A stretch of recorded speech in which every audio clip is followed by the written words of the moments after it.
Pete the Cat, The Great Leprechaun Chase by James Dean.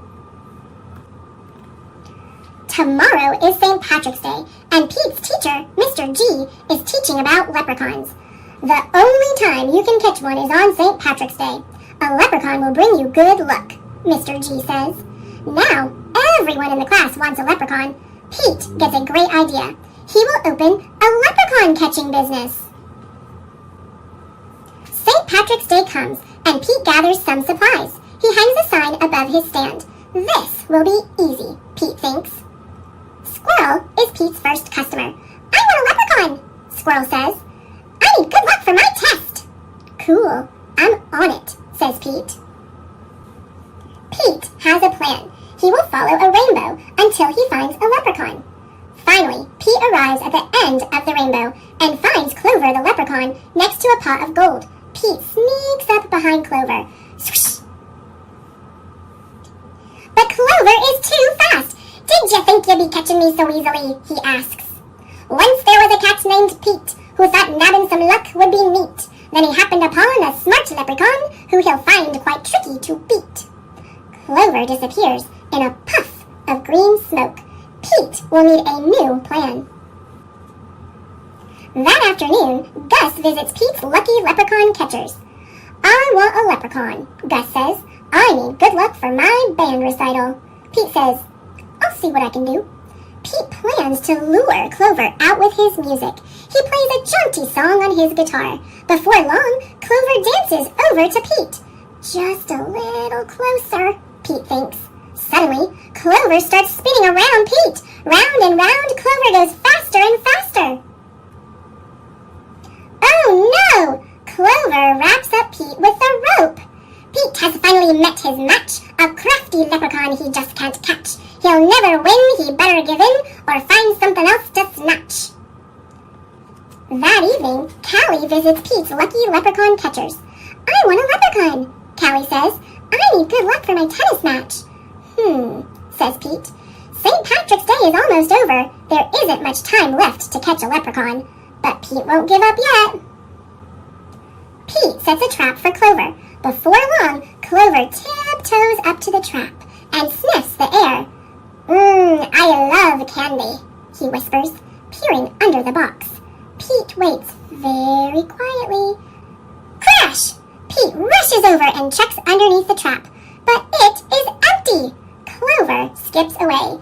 Pete has tried many a plot, but still I haven't been caught. And isn't it dandy, I even got candy, while Pete ends up with squat. Pete has an idea. He follows the trail of spilled candy to Clover's secret hideout. Pete sneaks up behind Clover. Swoosh! Pete finally catches Clover. Why do you want me? Clover asks. I'm helping my friends who need some extra luck, Pete says. Luck doesn't come from having a leprechaun, says Clover. You and your friends have each other. That's already makes you as lucky as can be. Could Clover be right? Pete is one very lucky cat. A lucky cat doesn't need a lucky leprechaun. He lets Clover go. Pete decides he will be the good luck his friends need by helping them out himself. Pete helps Squirrel study for his test. Squirrel aces it. Pete helps Gus rehearse for the recital. Gus rocks it. Pete helps Callie practice for her match. Callie wins it. Clover magically appears. Good job, Pete, says Clover. I have one more poem for ye. While Clover played hide and seek, Pete learned something unique. The luck that you make beats luck that you take. Any old day of the week. Happy St. Patrick's Day! Pout Fish, Lucky Leprechaun. Based on the New York Times best-selling Pout Fish books written by Deborah Dyson and illustrated by Dan Hanna. Written by Wes Adams, illustrated by Isidre Monet. Every St. Patrick's Day, Mr. Fish dresses up in a tall hat and whiskers and carries a pot of gold. But this year, his pot is empty. What a wonderful leprechaun costume, says Miss Shimmer. But my golden treasure is missing, Mr. Fish says. Leprechauns always carry a pot of gold. We'll find it, says his friend. Wearing green on St. Patrick's Day should bring us all good luck. Mrs. Squid spreads the word. We're looking for the missing treasure, she says. Missing treasure? Echoes Ms. Clam. Oh my! Besides his treasure, Mr. Fish has also lost his holiday cheer. We must find the missing gold, declares Mr. 8. Up and down, over and under, the creatures follow one another through the sea. As they parade after the missing treasure, a worried pout fish leads the way. Underneath the Emerald Isle, the excited searchers scatter in every direction. If you were golden treasure, where would you hide? Mr. Fish wonders. In the big, big dark, says Mr. Lantern. Let's see what we can find. Mr. Lantern and a nervous Mr. Fish swim down, down, down, where they discover a wild array of creatures. But not Mr. Fish's special treasure. Mr. Fish is glad to leave the depths behind. Let's visit my cousins, the oysters, suggests Miss Clam. They know all about hiding treasures. No luck. Lounging on a sandy bed near the shamrock, the oysters explain that they only know about hiding pearls inside their shells. Mr. Fish's smile goes further upside down. How about the shipwreck? Says Mr. 8. In the hold of a sunken pirate ship, they find a chest of golden coins. Is this the treasure you are looking for? Asks Ms. Clam. No, says Mr. Fish. I'm going home, says a disappointed searcher heading toward Rainbow Reef. As Mr. Fish watches the small fish swim away, he has an idea. I think I know where my treasure is. He darts off and the others follow. At the end of Rainbow Reef, in a hidden hollow, Mr. Fish finds what he is seeking. A school of shimmering yellow butterfly fish. We've found the gold at the end of the rainbow, Mr. 8 declares. We thought it would be fun to play hide and seek, say the mischievous golden fish as they swirl back into Mr. Fish's pot, completing his costume. It is a happy parade home now that Mr. Fish is reunited with his little friends. What a lucky day, says a smiling Mr. Fish. Happy St. Patrick's Day to one and all. How to Catch a Leprechaun. Words by Adam Wallace. Pictures by Andy Elkerton. The night is dark. The streets are quiet. St. Patrick's Day is near. I tap my hammer so you'll know the leprechaun is here. I'll pull out all your laces, put glitter in your hair, and when you walk around, you'll see my gold coins everywhere. You'll never catch me in your trap, but yes, I'll make a scene. I'll turn the whole place upside down. Your toilet will be green. House number 1, I'm going in. Really? That's your trap? I'm in and out without a doubt. That one was a snap. And now, I think it's getting worse. A shoebox on a stick? I'll dance a jig and still escape. We leprechauns are quick. Another house. I fixed your shoes. They really were quite smelly. I'll eat the nuts you left as bait and leave with a full belly. Now you're talking. Look at this. It's dandelion tea. But I'm too speedy for your trap. This tea is mine for free. I know you want my pot of gold. That iron cage was clever. But I've been alive 200 years. You won't catch me, ever.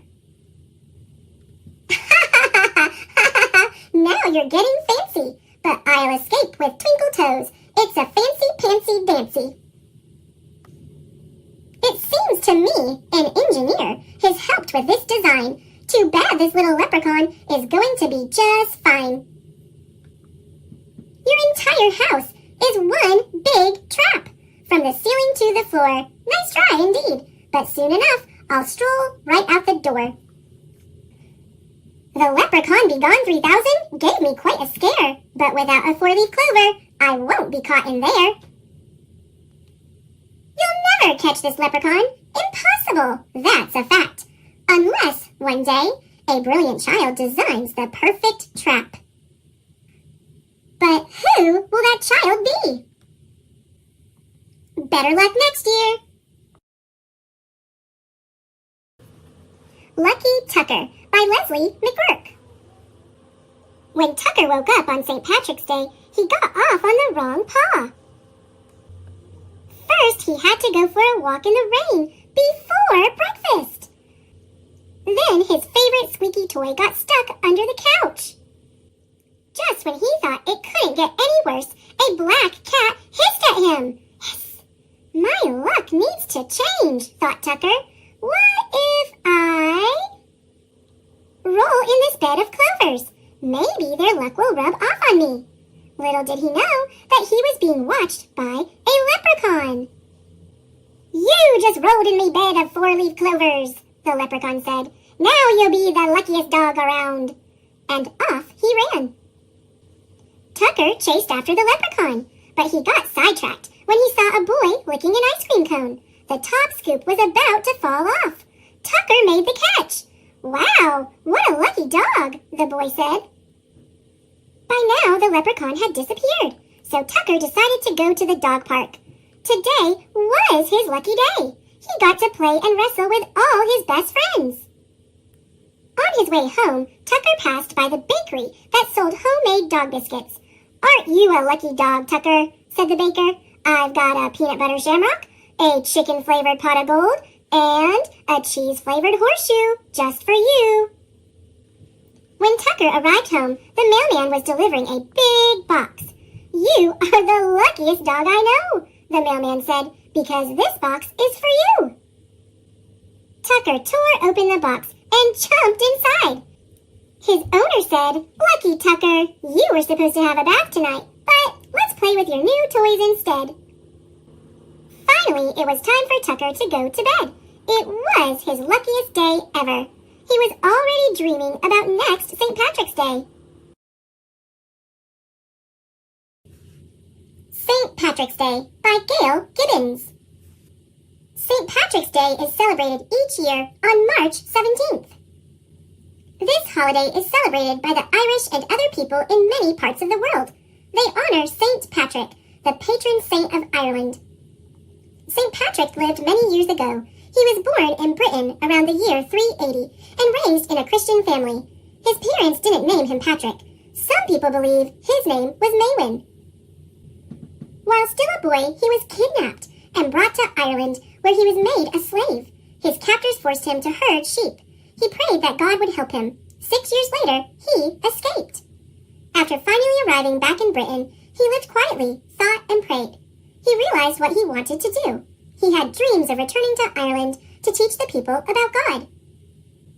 He went to France to study religion. In the year 432, the head of the Catholic Church, the Pope, named him Patricius, the Latin name for Patrick. He became a priest and then a bishop. At last, Bishop Patrick's dreams came true. He sailed back to Ireland and began preaching. He built churches and schools all over the country. People noticed his kind ways and trusted him. Bishop Patrick spent the rest of his life caring for the Irish people. They loved this kind man. People honor Patrick on March 17th because he died on that date in the year 461. Later, the Catholic Church made him a saint, Saint Patrick. Today, many things are done to celebrate this holiday. People go to church to give thanks to Saint Patrick for his work in Ireland. People have fun, too. They dress in green to honor an ancient Irish custom. Hundreds of years ago, the people of Ireland burned branches with green leaves during the month of March and spread the ashes in fields to make them fertile and green. To wear green is to honor Ireland, the Emerald Isle. Decorations are put on doors and windows. Shamrocks appear everywhere. The shamrock is a plant that has 3 leaves and looks like a clover. It is the symbol of St. Patrick as well as of Ireland. Leprechauns are remembered on St. Patrick's Day. Long ago, some Irish folk believed in these little magic creatures. It was thought if you caught a leprechaun, you could make him lead you to a pot of gold. Leprechaun comes from the Old Irish word luchorpan, meaning wee one. People believed they were only as big as your thumb. There is the shillelagh, too. In Ireland many years ago, there was an old oak forest called shillelagh. The Irish liked to own a sprig of shillelagh, a short oak club from the forest. Often people decorate shillelaghs with green ribbons. The harp is one of the oldest musical instruments and has been popular with Irish people since early times. It serves as another St. Patrick's Day decoration. On St. Patrick's Day, people may give cards to their families and friends. People also make cakes, cookies, and goodies to share with others. Some people give flowers. Others wear green carnations or pin shamrocks to their clothes to celebrate the holiday. There may be St. Patrick's Day plays, too. Some families and friends have quiet times together in remembrance of St. Patrick. Often there are meals to share. St. Patrick's Day parties are given, too. It is fun to sing Irish songs, dance Irish jigs, and play games. In many places, there are St. Patrick's Day parades. Flags flutter in the wind. Pipers and fiddlers play Irish tunes. There are green hats, people in costumes, green banners, lots of green. The first time St. Patrick's Day was celebrated in the United States was in 1737 in Boston. Each year, the Irish and many other people love to celebrate St. Patrick's Day. For many people, it is a day for worship and for celebration, and if you're not Irish, to feel a little bit Irish. Legends about St. Patrick. St. Patrick and the snakes. It is said that St. Patrick got rid of all the snakes in Ireland. By beating his drum, he frightened them into the sea. Today, there are no snakes in Ireland. St. Patrick and the poison. Some people say that a wizard tried to kill St. Patrick by putting poison in his drink. St. Patrick quickly turned it into ice and tossed it from his cup. St. Patrick and his cloak. It is said that St. Patrick had a friend who borrowed his cloak. There was a big fire where the friend was staying, but he was not hurt because he was wearing St. Patrick's cloak. St. Patrick and the shamrock. St. Patrick used the shamrock to explain to people about the Holy Trinity, one God and three divine beings, the Father, the Son, and the Holy Spirit. Growing at his feet was a shamrock. He used this plant to explain three in one stem with three leaves. St. Patrick and the fish. Another legend is that each year on March 17th, fish rise from the sea. They pass before St. Patrick's altar in Ireland and then disappear back into the sea. St. Patrick and the sunset. It is said that the sun didn't set when St. Patrick died and that it shone in the sky for 12 days and nights. 10 Lucky Leprechauns by Catherine Healing and Deborah Hembrook. Illustrated by Jay Johnson. The woods are full of leprechauns and treasures to uncover. Fiddle-dee-fizz, there's magic there is when leprechauns find each other. One leprechaun hears a nosy wee elf who's playing a squawky kazoo. Fiddle-dee-fizz, 'tis magic it is. It's leprechaun number 2. 2 leprechauns find a busy wee elf who's painting an orange spotted tree. Fiddle-dee-fizz, 'tis magic it is. It's leprechaun number 3. 3 leprechauns spy a nimble wee elf who romps on the green forest floor. Fiddle-dee-fizz, 'tis magic it is. It's leprechaun number 4. 4 leprechauns see a silly wee elf who splats in a belly flop dive. Fiddle-dee-fizz, 'tis magic it is. It's leprechaun number 5. 5 little leprechauns watch a jolly wee elf who's practicing juggling tricks. Fiddle-dee-fizz, 'tis magic it is. It's leprechaun number 6. 6 leprechauns spot a speedy wee elf who zooms by. Engines are revving. Fiddle-dee-fizz, 'tis magic it is. It's leprechaun number 7. 7 leprechauns glimpse a lively wee elf who's bouncing on the old gate. Fiddle-dee-fizz, 'tis magic it is. It's leprechaun number 8. 8 leprechauns view a frisky wee elf who's zipping through the trees on a vine. Fiddle-dee-fizz, 'tis magic it is. It's leprechaun number 9. 9 leprechauns meet a clever wee elf who's hunting for treasure and then. Fiddle-dee-fizz, 'tis magic it is.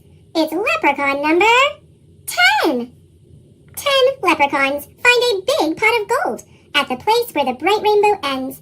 But fiddle-dee-fizz, the true magic is finding 10 lucky leprechaun friends. The Leprechaun in the Basement by Kathy Tucker. Illustrations by John Sanford. O'Leary was a leprechaun. A long time ago, he had come from Ireland, stowed in a trunk. Now he lived in the basement of a house in Chicago. He led a quiet life. Sometimes he read the newspapers in the recycling bin. Most of the time, he just sat by his pot of gold coins, polishing them. He loved his gold. Still, once in a while, He felt a little bored. He thought that when he lived in Ireland, he used to do something else, but he couldn't remember what. Perhaps I'm just getting old, he would say to himself, for although leprechauns never die, they do get older. Michael McKeever was the boy who lived in that house, though he didn't know O'Leary was there. It was St. Patrick's Day. That meant it was almost spring, almost time for baseball season to begin. Michael pulled his last year's baseball shoes from under the bed. He tried them on. His big toes jammed against the ends. The soles had begun to peel away. Michael's heart sank. He couldn't play ball in these shoes, but how could he ask his mom and dad for new ones? For the McKeevers were down on their luck. Michael's dad had lost his job at the computer company, and Michael's mom said they had to make do. Every day, Mr. McKeever searched for another job. At night, he came home looking sad and punked himself in front of the TV. He never said, "Hey, Mike, let's go out and throw a few," the way he used to. "Michael," his mother called, "could you get my big pot? It's in the basement by the recycling bin." "Sure, Mom." His mother was making her special St. Patrick's Day dinner, corned beef with potatoes and cabbage. She said it might lift his dad's spirits. Michael trudged down into the basement. As he neared the washing machine, he heard a strange noise. Someone was singing. "When Irish eyes are smiling, sure it's like a morning spring. In the lilt of Irish laughter, you can hear the angels sing." Michael peeked around the furnace. There, in the recycling bin, was a tiny old man. He jumped up and stared at Michael. Michael blinked. The little man looked exactly like the pictures of the wee folk he'd seen in a book about Ireland. "Are you a leprechaun?" he asked. O'Leary scowled. He had a bit of a temper. "Well, I'm not from outer space." Michael pointed to a bowl with something sparkling in it. "What's that?" he asked. "My gold, of course." "Michael, I'm waiting," his mother called. "Coming, Ma." Michael grabbed his mother's pot. "I'll be back," he whispered to the leprechaun. "I was afraid of that," muttered O'Leary, because suddenly he knew his life would never be the same again. At supper, Michael's dad just picked at his corned beef and cabbage. Michael could hardly eat either. He couldn't wait to talk to the leprechaun again. But after the dishes were washed, his father went down to the basement to check on the hot water tank, and there was no chance. In bed, Michael couldn't sleep. A leprechaun with a pot of gold! Why, that gold could buy all sorts of things.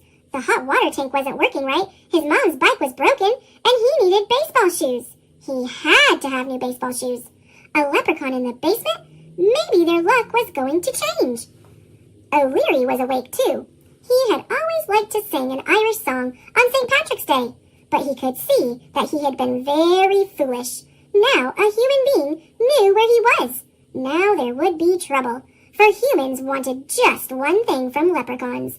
They wanted gold. The next day, Michael raced home from school. His folks weren't home yet, so the coast was clear. The leprechaun was waiting. "Listen," said Michael, "my dad lost his job, and the hot water tank isn't working, and my mom's bike is broken, and I need baseball shoes." He held out his old shoes. "'Tis a pity," said O'Leary, "but what can I do?" "You could give us some gold." O'Leary sighed. "Could you give up playing baseball?" Michael shook his head. "No way! I love baseball." "Ah, you're a smart lad. Then you understand why leprechauns cannot give up their gold." "But that doesn't make sense. You have so much." "Some things don't make sense," said O'Leary, "and still they are true." "Leprechauns are supposed to be lucky," Michael protested. "I don't know about luck," said O'Leary, his voice rising, "but you're not getting one gold coin." "You're a selfish leprechaun," Michael said angrily. O'Leary stomped his foot. "And you are a greedy human being." Michael stalked upstairs. His father was coming in the door. "Dad, why are we so unlucky?" he blurted out. He wasn't supposed to worry his father, but he couldn't help it. He almost felt like crying. His father stared at him. "I guess you must think you are unlucky with such a gloomy dad." He put his arm around his son. "Listen, when I woke up today, I had the strongest feeling our luck is going to change. It doesn't make sense, but it's true. I know we McKeevers are going to be okay. Now, let's go out and throw a few." Like magic, Michael's spirits lifted. He ran to get his ball. That night in bed, Michael thought about what the leprechaun had said. He didn't want to be a greedy human being. He would make do. Maybe he could tape up the soles, and he reached under the bed for his shoes.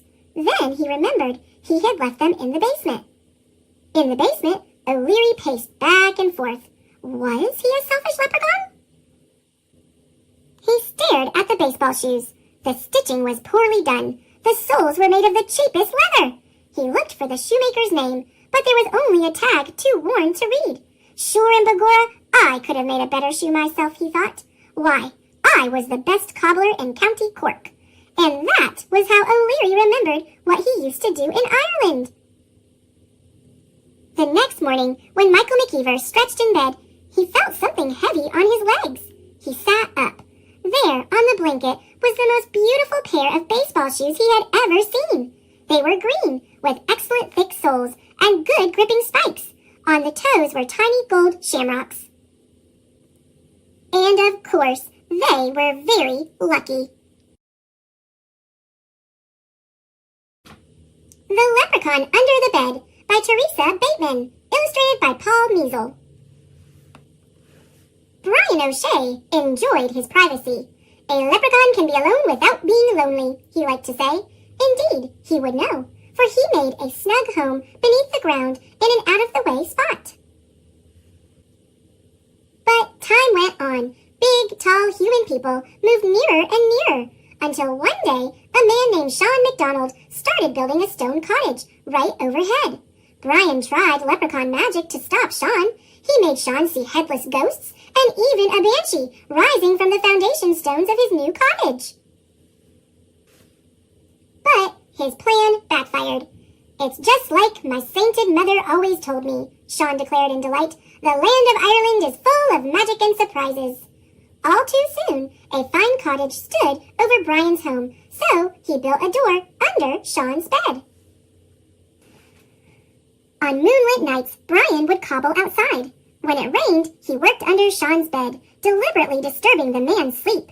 Yet, he didn't wish to be discovered, so if Sean moved, Brian would whisper, "Now, don't you be frettin' your wee little head. It's only the cat under the bed." After a week of restless nights, Sean decided he had to know why he wasn't sleeping well. He went to bed, as usual, but though his eyes were closed, his ears were open. At midnight, the tapping began, and Sean sat bolt upright. "Now, don't you be frettin' your wee little head. It's only the cat under the bed," he heard from below. "Ah, of course, the cat," Sean yawned, settling back under the covers. Then his eyes flew open. "I don't have a cat," he thought, "and even if I did, who ever heard of a talking cat?" So, what was under the bed? The answer popped into his head. Sean smiled. His mother had always said that a leprechaun in the house was a fine piece of luck. Luck he couldn't afford to lose. The next morning, Sean made stirabout for breakfast and placed a bowl of it under the bed for the cat. At lunch, the bowl was empty, so he put in some stew. From that day on, every time he filled his own plate, he added a bit to the bowl under the bed. Sean was a hard-working man, but his small farm produced barely enough. Times grew hard, and times grew harder, until there came a day when Sean went to bed with both his stomach and the bowl empty. The next morning, a gold coin gleamed in the middle of the kitchen table. "What a blessing it is to have a cat in the house," he remarked aloud, before hurrying out to buy good food.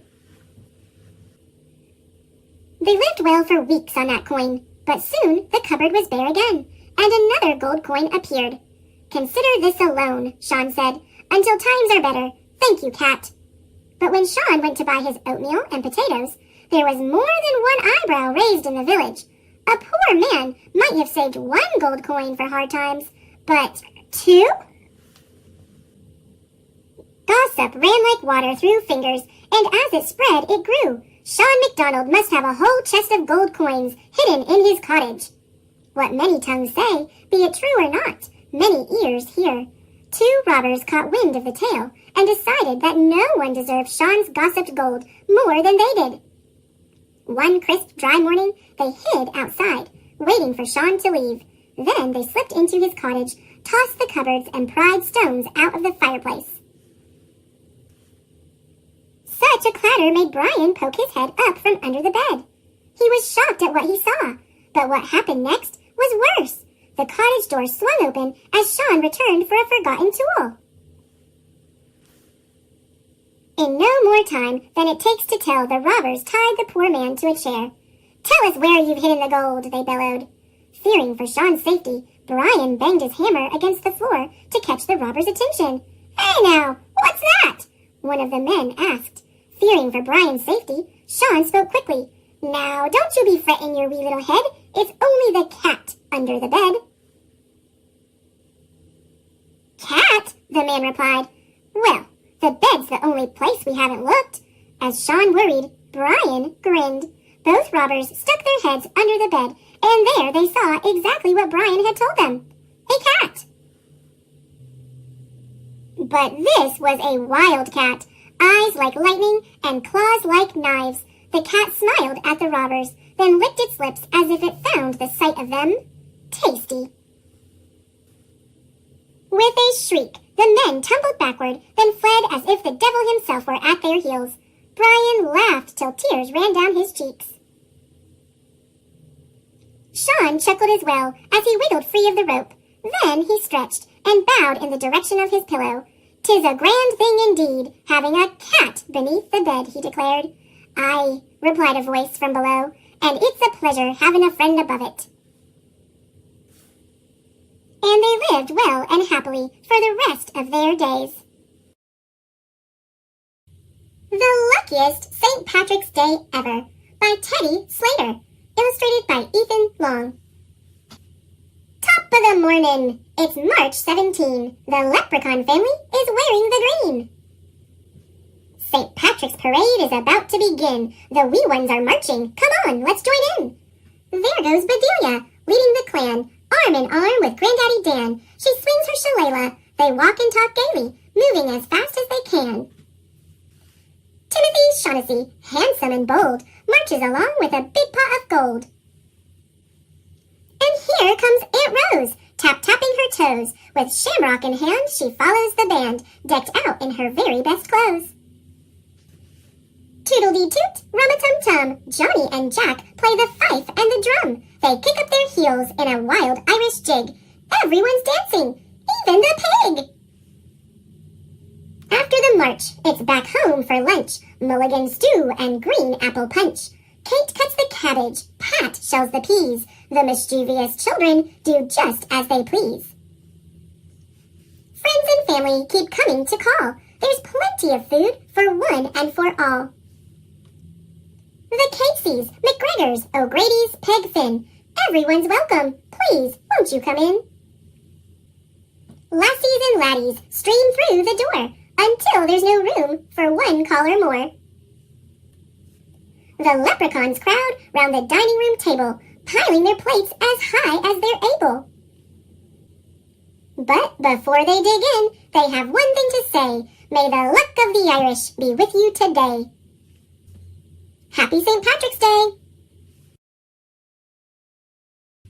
There was an old lady who swallowed a clover, by Lucille Calandro, illustrated by Jared Lee.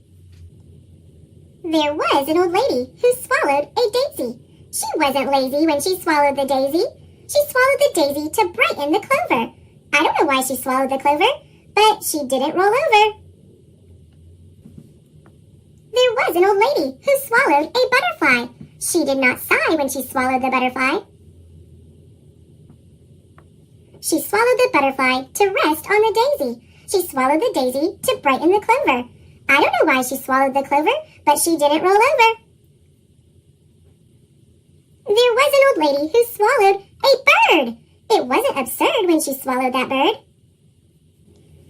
She swallowed the bird to glide with the butterfly. She swallowed the butterfly to rest on the daisy. She swallowed the daisy to brighten the clover. I don't know why she swallowed the clover, but she didn't roll over. There was an old lady who swallowed a pot. Believe it or not, she swallowed that pot. She swallowed the pot to carry the bird. She swallowed the bird to glide with the butterfly. She swallowed the butterfly to rest on the daisy. She swallowed the daisy to brighten the clover. I don't know why she swallowed the clover, but she didn't roll over. There was an old lady who swallowed some gold. It wasn't cold, all that shiny gold. She swallowed the gold to fill up the pot. She swallowed the pot to carry the bird. She swallowed the bird to glide with the butterfly. She swallowed the butterfly to rest on the daisy. She swallowed the daisy to brighten the clover. I don't know why she swallowed the clover, but she didn't roll over. There was an old lady who swallowed a fiddle. It is a riddle why she swallowed a fiddle. The old lady started to dance, and before she was done, a wee little leprechaun joined in the fun. As they twirled high and low, she giggled so much, out popped a rainbow. Happy St. Patrick's Day!